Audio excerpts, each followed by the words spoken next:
Hi, this is Erin again with Echo Art and Transcendent Lux Lucius and Echo Certified Sound Healing. And I am continuing my presentation on psychic and paranormal photography that I have done over the years to support my psychic and paranormal coaching for experiencers business and my psychic artwork as well. So this is the next one we will go to. And this image was taken on one of the days. If you haven't watched my previous clips, I suggest you do so that you'll know what I'm talking about. This was taken on one of the trips up into the forest to take pictures of paranormal phenomena with intention. So what I would do is go and give permission. Sometimes that's what I did. I haven't done that with all of them. But with this series of photos that I took in the forest, on this day, I gave permission for entities that were in the forest that needed to use my energy field to show themselves in the pictures if they wanted people to know that they existed.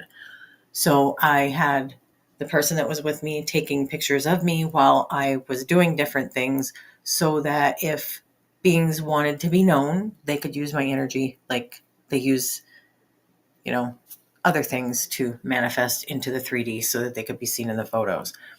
So I have climbed up in a tree here, and this is the side of my head, and I'm looking off in the distance at the sunset.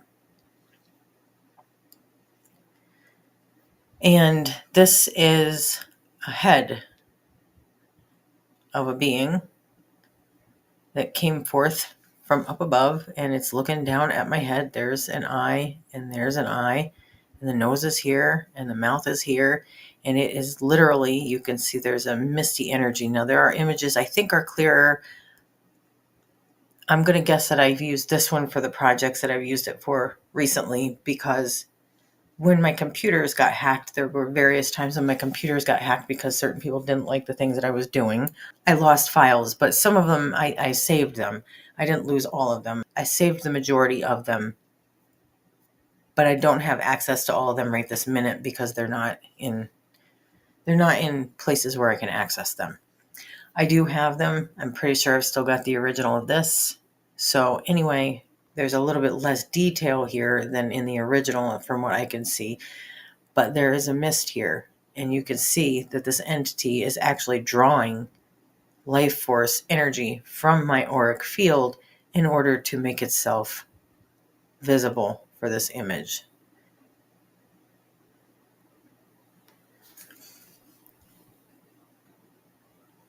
This is another reason why when you see people in ghost hunters shows giving permission for entities to use their energy fields in those haunted buildings and places where they know bad things have happened, that's not really something that you want to mess around with unless you know what you're doing, because it can be extremely problematic to get these things out of your energy field afterwards, depending on what they are. In this image, again, I have used a lot of filters on this. I didn't add anything to the image on the right at all other than my logo, but it was run through a lot of filters, so it lost a lot of detail. And I believe that probably the reason why I used this image in the project I've more recently used it in is because it's the one that I had easily available to me without going through thousands of files the day that I was doing this project, because things got scattered when my MacBook got hacked. So on this side, I have overlaid, within my capacity to do so, 3D characters that I was able to create that look as close to what I see in the image on the right as possible, so that you can see more easily and begin to perceive the potential for the things that are around you in the space that you don't know are there, so that you can understand what you can see. To give an example, basically. So here we have a little hooded figure. You can even see his arm and his hands. And here he is over here. And then you have another hooded figure behind him, which is like the bust. It's basically the bust of a hooded figure that came up out of the earth. And he's over here as well. Now again, lost a lot of detail on this particular image, but you can clearly see in the original, the eyes are even looking up. So it looks like what you would see in a classical painting from, back in the Renaissance period, where, a religious figure is looking up. It's that kind of a look on this being's face. And he's got a black hood on, and he's looking that way. And that's the closest I could get to it with what I had available in the short period of time I had to work on this.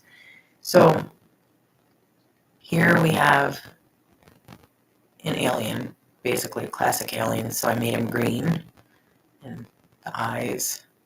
And here he is over here. The eyes. And once you begin to be able to perceive these things, you can not only see them, you can feel them and just know, like you just know that they're there. And again, a lot of the detail is lost in this, but you can still pick out where the head is at. And if you're really perceptive, you might be able to still get that body there because the energy is there. If you're really perceptive, you might be able to pick out that the body is there because the energy is there for you to pick out.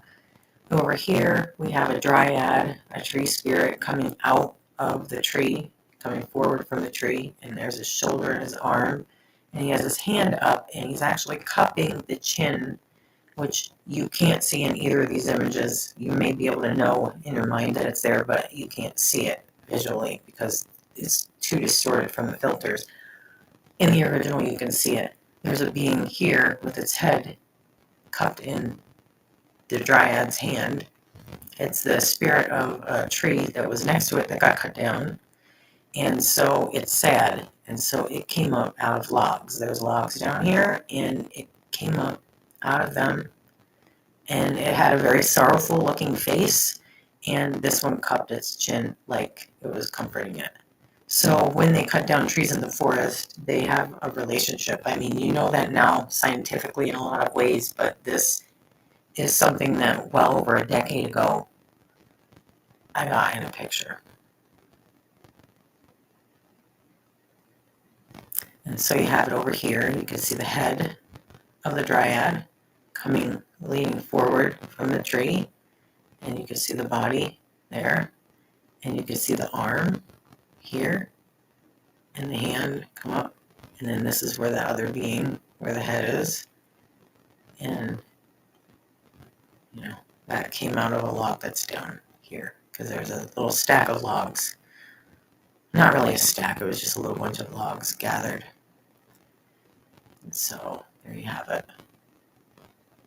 And there's the eye, and there's the eye, and there's the nose. And his face is kind of looking downward.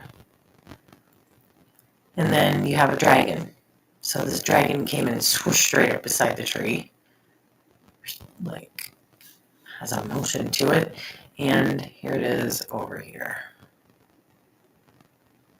Now, at some point, if there were enough interest in these projects that I'm doing, I may go back and get the original images and work through them in a video for you. But, I've had so much opposition to this project over the years, and the people that were interested at various times, they got discouraged, I think, from paying attention to what I was doing because I was really getting trolled hard online by people that did not want me sharing this with people. So, interest has been deterred to a large extent. So if people did show that they were interested in learning more about this, I may go back into those old images. But for the purposes of explaining what I'm doing here for my other businesses, it's not necessary.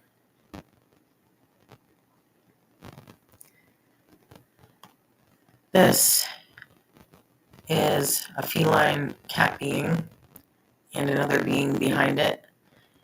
And again, I have filters on it that make it a little tricky, I think, to see. I think it removed too much detail from the original. So this is the original.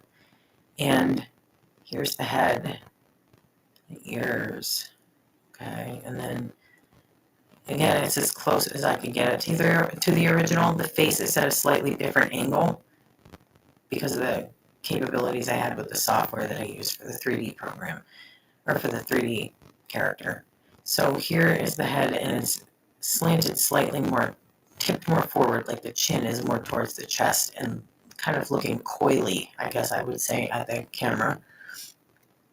So there's the head, and if you look over here, here's an arm, and here's an arm, and they come down where the hands kind of come together. And you can see that here, there's an arm, and then an arm, and the hands come together, and then there's the legs, like hips and legs, hip and legs, same as how I have it over here. And so there's a cat being. And then you can see there's a being behind the cat being. So it's like a feminine energy cat being and a masculine energy humanoid, human looking face behind. Again, that's the closest that I was able to get to what I'm seeing over here. There's the eye. There's where the other eye would be. It's like the top of the head is up over top of the cat being's head. So there's that.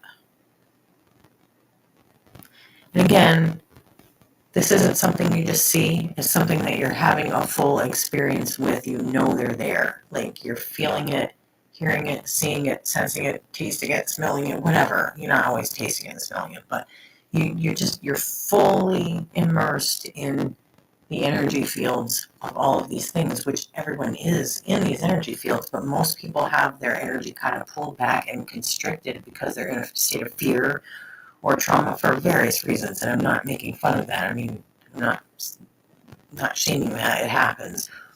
But when you're not doing the work to get yourself in the right space, you're not going to be able to perceive or interact with the more expanded version of reality with your energy field, because you've got it pulled in tight, like you're trying to shut out what you're not wanting to deal with.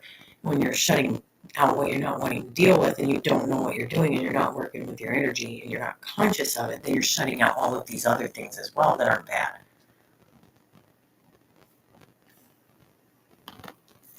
I would say that is fierce. This being right here looks very, very fierce.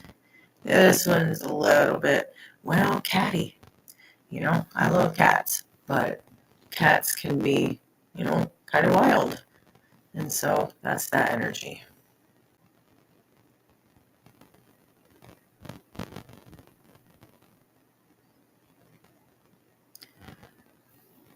Okay, I'm going to take a break here and do another segment in a moment.